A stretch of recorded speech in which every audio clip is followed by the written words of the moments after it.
Dad always said, "Chloe, you're as tough as the old boots I fish in." And he wasn't wrong. Raised in a small town where the winter didn't ask if you were ready before it hit, I grew up pretty fast after Mom passed. All I got of her is a couple of pictures where she's smiling under the brim of Dad's fishing hat, her eyes kind of crinkling at the corners. Dad was a fisherman, started with a beat-up boat that looked like it'd sink if you sneezed too hard. But he had big plans, worked his fingers to the bone, and eventually built up a business that had our name slapped on a huge fish processing plant down by the docks. He was out before sunrise, back after dark, always smelling like the catch of the day. It wasn't like he left me to fend for myself though. Carol, my stepmom, came into our lives when I was about 7. She couldn't have kids of her own, so she poured all that pent-up love into me. We didn't always see eye to eye, especially when I hit those teenage years and got all prickly, but she stuck by me like glue. One night, I remember sitting at the kitchen table with my book spread out, and Dad came in, looking more tired than usual.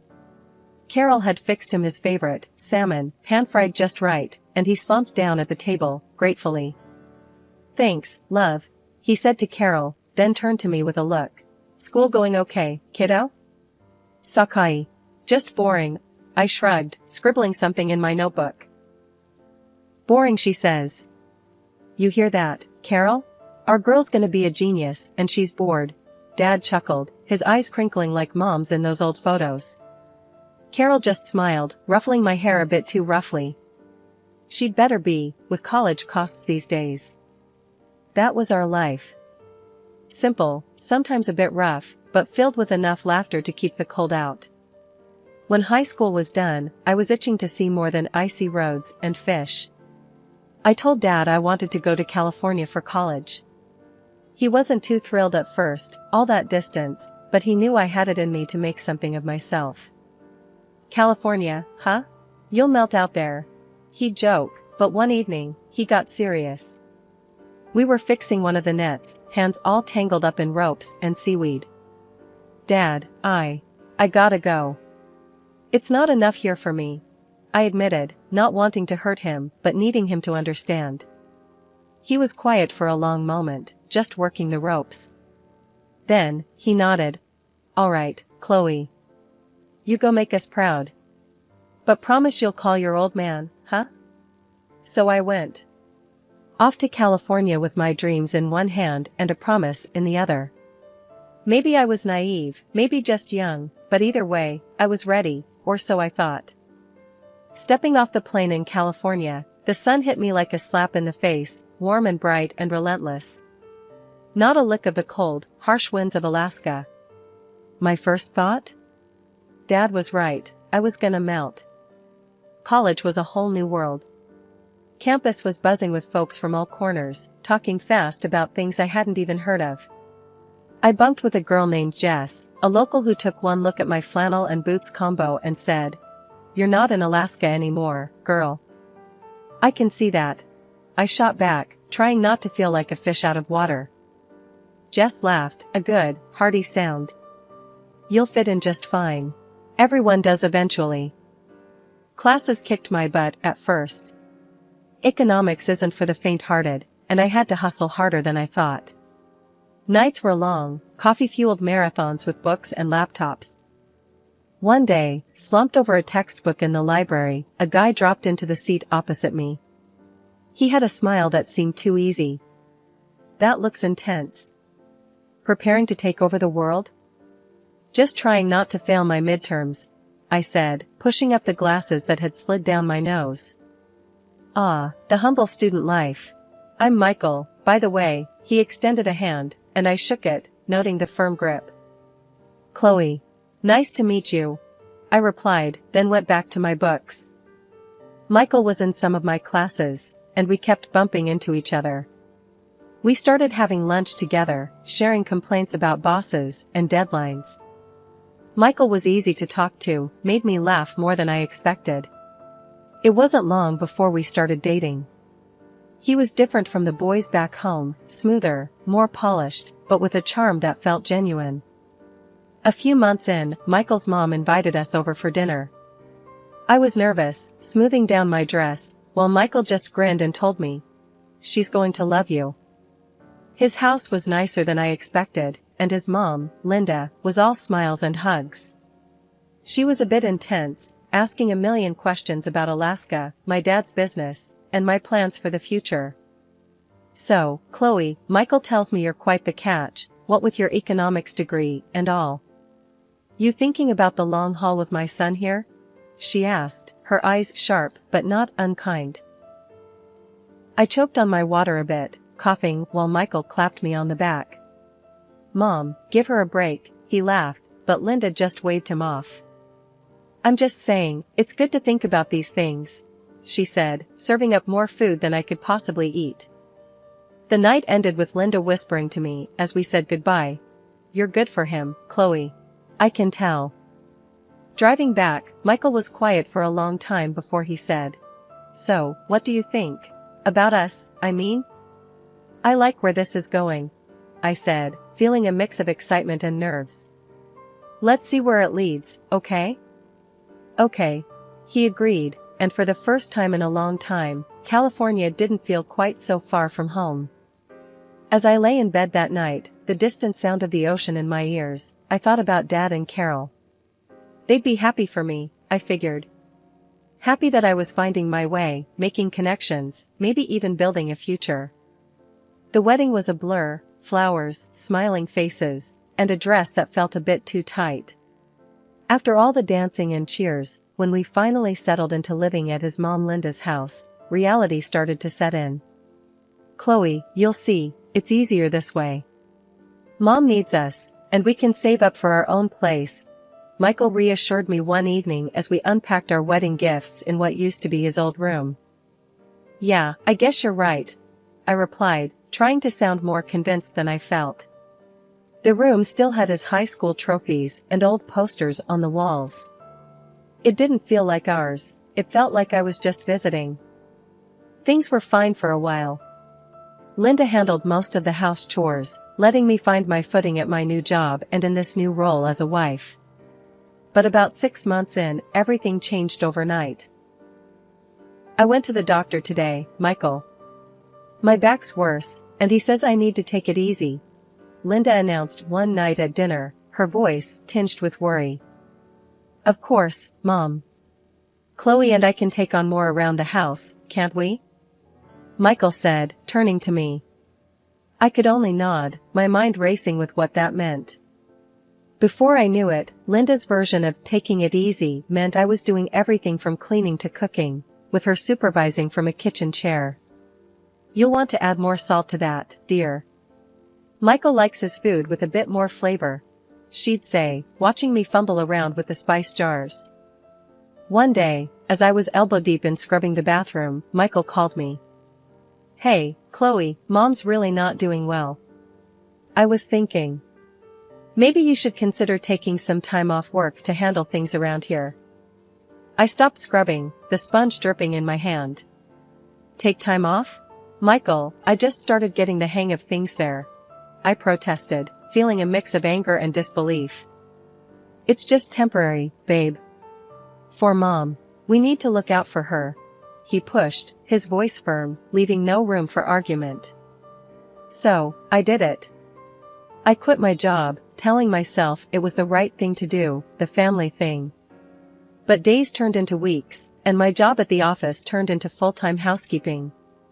Linda's health issues seemed to vanish when it came to critiquing my cleaning. I'd vent to Michael when he got home, but it was like talking to a brick wall. "She's just trying to help, Chloe. You know how she is," he'd say, brushing it off, making me feel smaller and more isolated each time. Every day was a marathon of chores. I scrubbed, dusted, and cooked with all the energy I could muster, but Linda always found fault. "You missed a spot there, just behind the couch. And use more elbow grease, will you? It's still not clean," she would say, her voice sharp, cutting through the hum of the vacuum cleaner. Cooking was another battlefield. No matter how carefully I followed recipes or tweaked them to what I thought were her tastes, Linda's verdict was the same. After barely tasting a dish, she'd push her plate away slightly and sigh. "Bland and tasteless, Chloe. You really should take some cooking lessons. Michael, ever his mother's son, only shrugged off my complaints. Mom's set in her ways, Chloe. She just wants to help you get better at this stuff, he'd say, his words meant to soothe, but only adding salt to my wounds. His indifference stung almost as much as his mother's critiques. One fateful day, the old washing machine decided it had enough. I was halfway through a load of laundry when it shuddered, clanked ominously, and then stopped. Smoke wafted from the motor like a distress signal. The sinking feeling in my stomach matched the silence of the now-dead machine. Linda came rushing in, drawn by the noise. Her reaction was volcanic. "Look what you've done now. That was a perfectly good washing machine, and you've broken it because you can't even operate a simple machine correctly." Her words were like daggers, and her voice rose with every syllable. I stood there, the smell of burnt motor mingling with my rising panic. "Linda, it was very old. It was bound to break down eventually," I tried to explain, my voice meek against her tirade. "That's nonsense. It worked fine before you started using it. This is coming out of your pocket, Chloe. You're costing us so much." She stormed out of the room, leaving me to stare at the defunct appliance, feeling smaller and more helpless than ever. Later, in the quiet of our bedroom, I broached the topic with Michael, hoping for some support or at least a recognition of the unfairness. "The washing machine broke today. Your mom thinks I should pay for a new one," I said, my voice nearly a whisper. He didn't look up from his phone. "Well, can you? It would really help out." "I don't have that kind of money, Michael.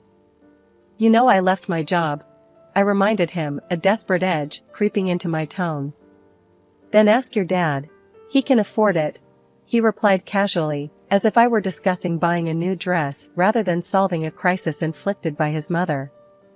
The call to my dad was one of the hardest things I've had to do. I dialed the number, each tone heavy with dread. When he picked up, his voice was a balm, but it only made things harder. "Hey, kiddo. How's everything with you?" Dad's cheerful greeting twisted my heart. "Hi, Dad. I'm good, but, I need a favor. Can you help me buy a new washing machine? Ours just broke," I said, skipping over the hows and whys. I couldn't bring myself to tell him the whole truth, it felt too much like betrayal. "Of course, Chloe. I'll transfer the money right away.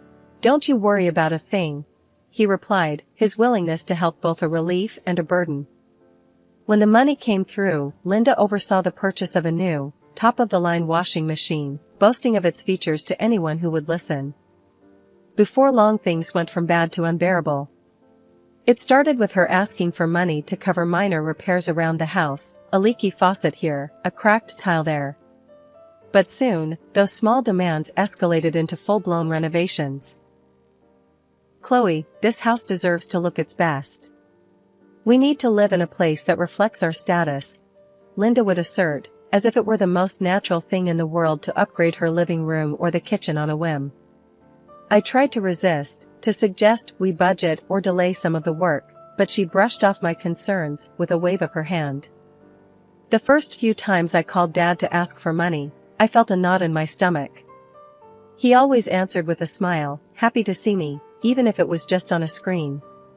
"How's my girl?" he'd ask, his eyes crinkling at the corners. "I'm good, Dad. Listen, I need to ask for some help. We've got some repairs to do around the house, and well, it's a bit more than we can handle right now," I'd say, trying to keep my voice steady. Dad never hesitated, always quick to offer whatever help he could. "Of course, kiddo. I'll transfer the money today. You just make sure you're taking care of yourself, alright?" But Linda's demands grew. One video call turned into weekly sessions where she'd hover in the background, making sure I looked presentable. "Put on some makeup, Chloe. Look lively for your father," she'd command, covering up the fatigue that had become my constant companion.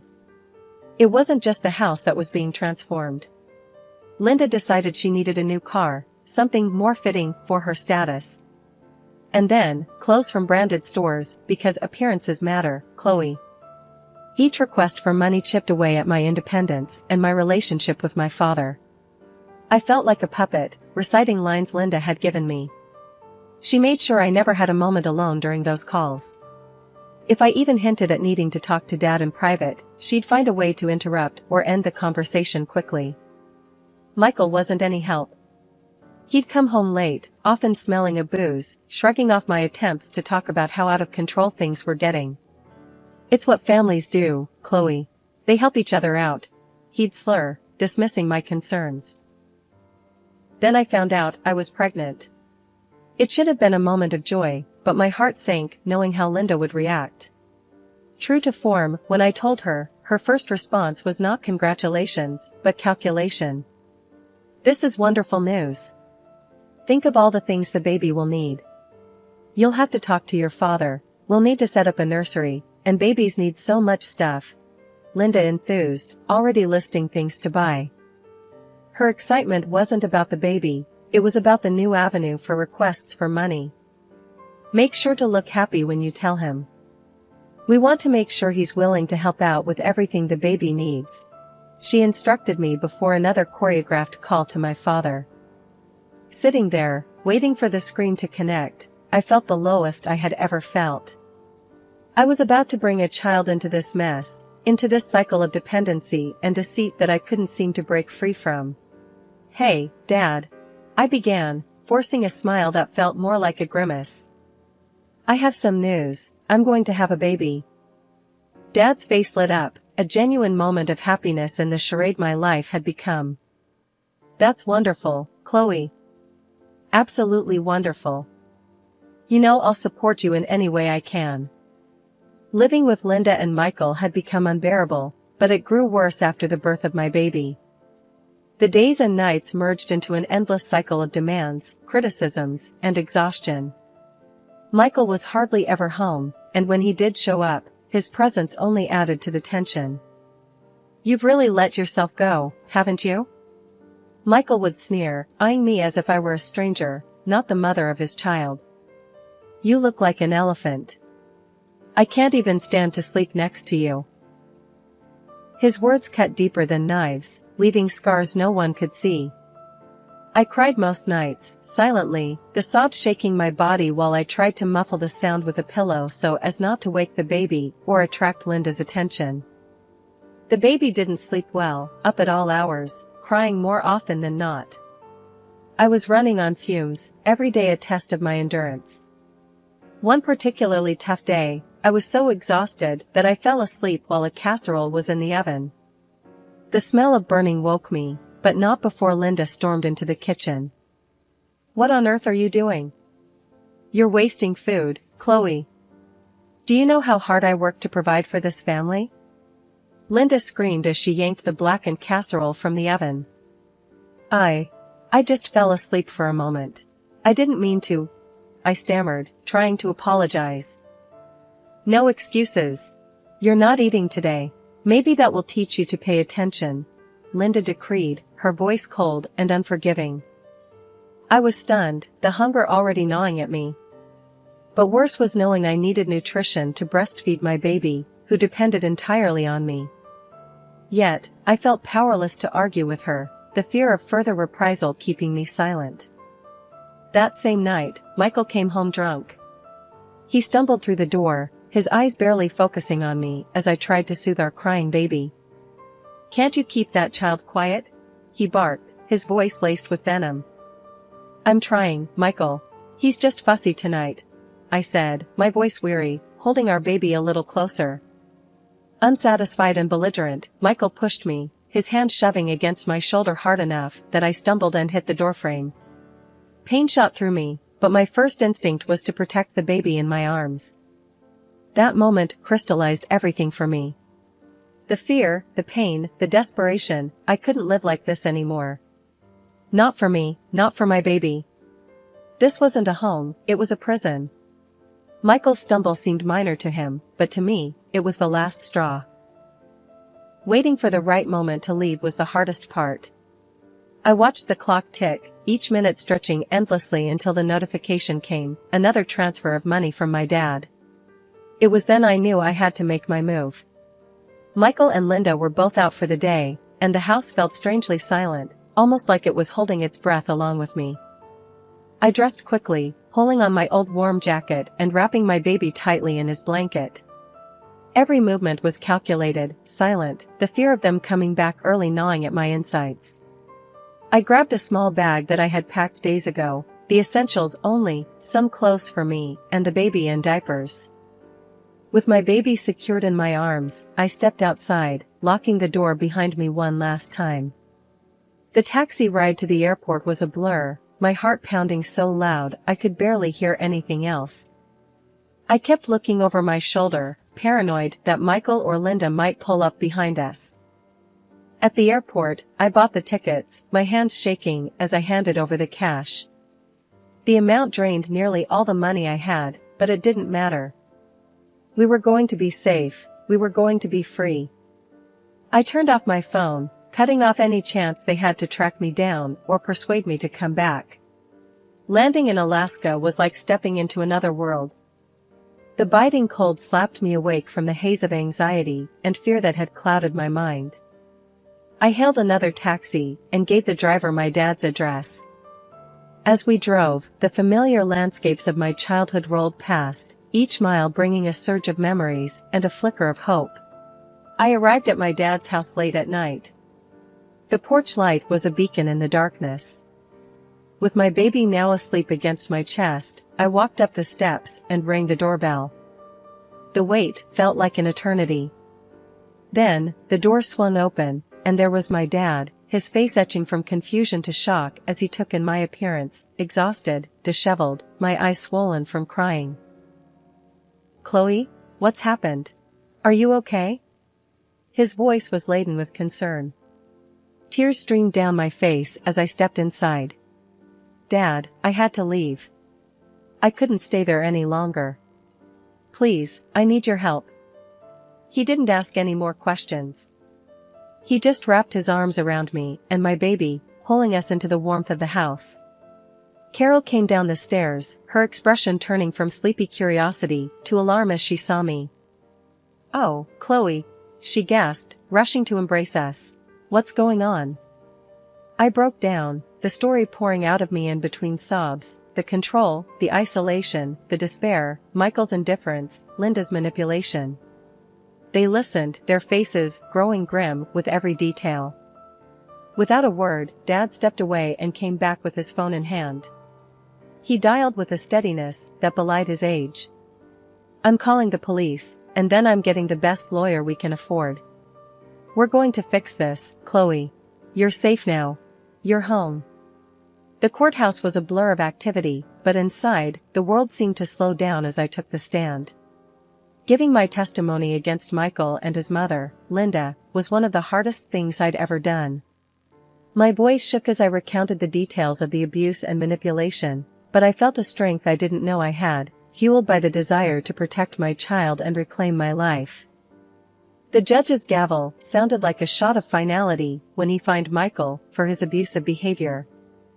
It wasn't just a victory for me, it felt like justice for every silent moment I had endured under his and Linda's control. The divorce papers came through not long after. Signing them brought a mix of relief and sorrow. This wasn't how I had envisioned my marriage ending. But as I scribbled my name, I knew it was the first step toward a new beginning. Mr. Jenkins, our lawyer, was relentless. He dug through financial records and bank statements, piecing together the puzzle of how my father's money had been siphoned off to fund Linda's lavish tastes and renovations. The evidence was undeniable, and the court ordered that every penny be returned. The total came to over $230,000. Neither Michael nor Linda had the means to pay it back outright. The news of their deceit spread quickly among their friends and the local community, tarnishing their reputation severely. Michael struggled to find any substantial work after that, his previous employers distancing themselves from the scandal. In the end, they were forced to sell the house, Linda's pride and joy, the symbol of their greed. They moved into a small, cramped apartment in a less desirable part of town. Linda had to pick up a job at a local grocery store, a far cry from the leisurely life she had manipulated to maintain. Custody of my son was granted to me without contest. Michael was ordered to pay alimony, which he does, albeit begrudgingly. It's not about the money, though. It's about providing a stable and loving environment for my son, something I am now able to do back in the safety and comfort of my father's home. As I watch my son play in the yard, his laughter mingling with the wind, I feel a surge of hope for the future. The legal battles, the escape, the recovery, it's all behind us now. We've emerged stronger, bound by a resilience forged in the fires of adversity.